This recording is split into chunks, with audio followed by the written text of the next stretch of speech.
السلام علیکم۔ ایک سوال آیا ہے کہ جی آپ کہتے ہیں کہ قرآن میں کہیں اختلاف نہیں ہے، جبکہ ہم قرآن کو اگر ترجمے سے پڑھتے ہیں تو بے انتہا اختلافات نظر آتے ہیں۔ اس حوالے سے پہلے بھی میں کئی وضاحتیں دے چکا ہوں، ایک سوال اور یہ ہے، آج اس کی کر دیتا ہوں۔ ایک جگہ اللہ کہتا ہے کہ تم پر کوئی مصیبت آتی ہے تو وہ اللہ کے اذن سے ہی آتی ہے، دوسری جگہ اللہ کہہ رہا ہے کہ تم پر جو مصیبت آتی ہے تو وہ تمہارے ہاتھوں کی کمائی ہے، اور تیسری جگہ کہہ رہا ہے کہ اگر کوئی اچھائی پہنچتی ہے تمہیں تو وہ اللہ کی طرف سے، اور برائی پہنچتی ہے تو وہ تمہاری ذات کی وجہ سے۔ تو یہ کیسا کھلا تضاد ہے؟ تو آئیے آج انہی آیتوں کو سمجھتے ہیں۔ اس وقت میرے پاس حافظ نظر احمد والا ترجمہ ہے، پہلے میں ان کا ترجمہ بتاتا ہوں اور پھر اپنے فیصلے سے آپ کو سمجھاتا ہوں۔ تو سب سے پہلے آپ کھول لیں سورہ تغابن آیت نمبر 11، یعنی 64 کی 11۔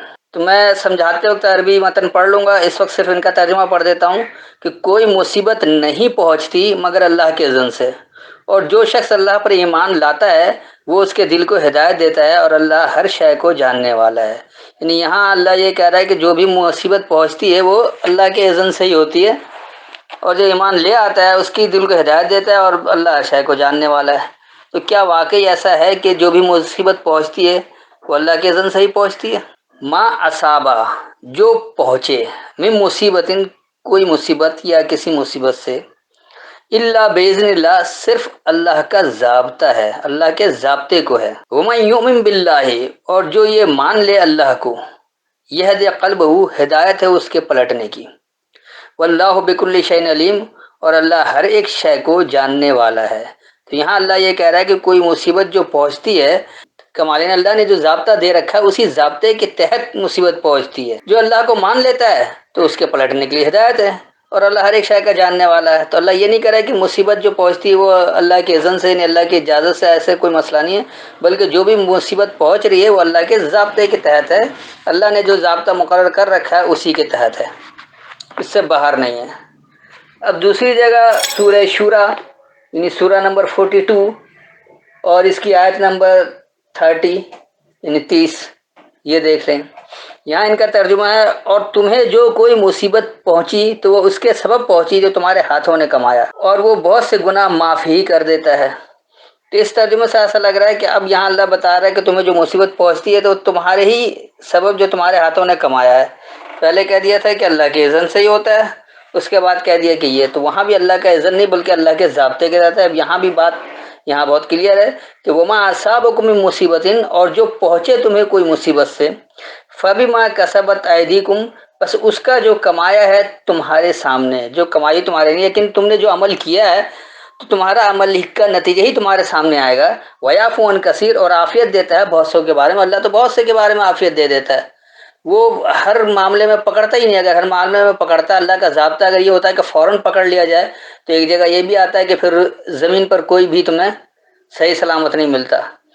تو بات یہ کہ اللہ نے جو ضابطہ مقرر کر رکھا اسی ضابطے کے تحت ہی مصیبت آتی ہے، اور کوئی بھی مصیبت جو پہنچتی ہے دراصل وہ آپ کے اپنے اعمال کا نتیجہ ہوتا ہے، جو کچھ آپ نے اپنے سامنے کیا ہے، جو کمایا ہے، ورنہ اللہ تو بہت کچھ کے بارے میں عافیت دے رہا ہے۔ اب آئیے تیسری جگہ جہاں پر یہ کہہ رہے ہیں کہ کوئی اچھائی پہنچتی تو اللہ سے اور مصیبت پہنچتی تمہاری نفسیات سے، یہ ہے سورہ نساء، سورہ نمبر 4 اور اس کی آیت نمبر 79، یعنی 79۔ جو تمہیں کوئی بھلائی پہنچے سو اللہ کی طرف سے، اور جو تمہیں کوئی برائی پہنچے تو وہ تمہارے نفس سے ہے، اور ہم نے تمہیں لوگوں کے لیے رسول بنا کر بھیجا ہے، اور اللہ کافی ہے گواہ۔ اب ان کے ترجمے سے یہاں یہ آ جاتا ہے کہ اچھائی تو اللہ سے ہے، اور مصیبت جو ہے وہ تمہاری اپنی نفسیات سے ہے، اور ہم نے تو تمہیں رسول بنا کر بھیج دیا ہے، اور اللہ گواہ کافی ہے۔ تو اللہ کیا گواہی دے رہا ہے کہ کون رسول ہے اور کیا کچھ ہے؟ آئیے اس آیت کو سمجھتے ہیں۔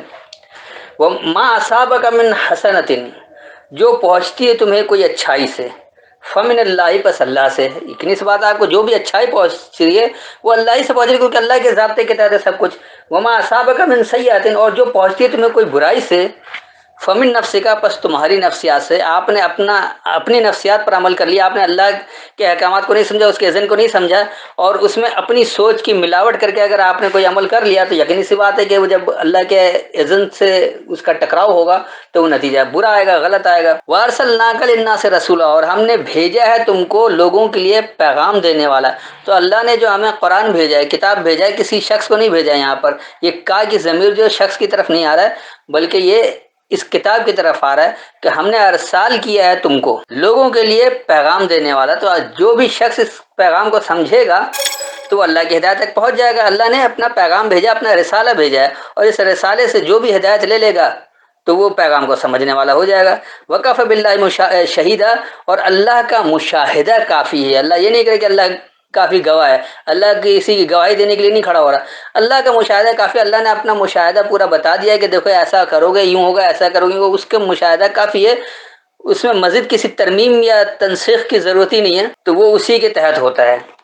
تو یہ تھی وہ باتیں، نہ اللہ کے اذن سے کوئی مصیبت آتی ہے، اور نہ یہ ہوتا ہے کہ وہ اچھائی صرف اللہ سے ہوتی ہے اور برائی اپنے آپ، بلکہ اللہ صاف کہہ دیا ہے کہ جو تم عمل کرو گے اسی کے مطابق تمہارا نتیجہ ہوتا ہے۔ ہر جگہ سے بات یہی سمجھ میں آ رہی ہے، اور اس کو سمجھنے کے لیے اللہ کے پیغام کو سمجھنا ضروری ہے۔ جو اللہ نے آپ کو پیغام بھیجا ہے وہ رسالہ ہے، اور اسی کے تحت بات کو سمجھنا پڑے گا، ورنہ آپ سمجھ نہیں پائیں گے۔ تو میرے خیال میں اتنی وضاحت کافی ہے، پھر بھی اس میں کوئی سوال ہو تو بعد میں پوچھ سکتے ہیں۔ السلام علیکم۔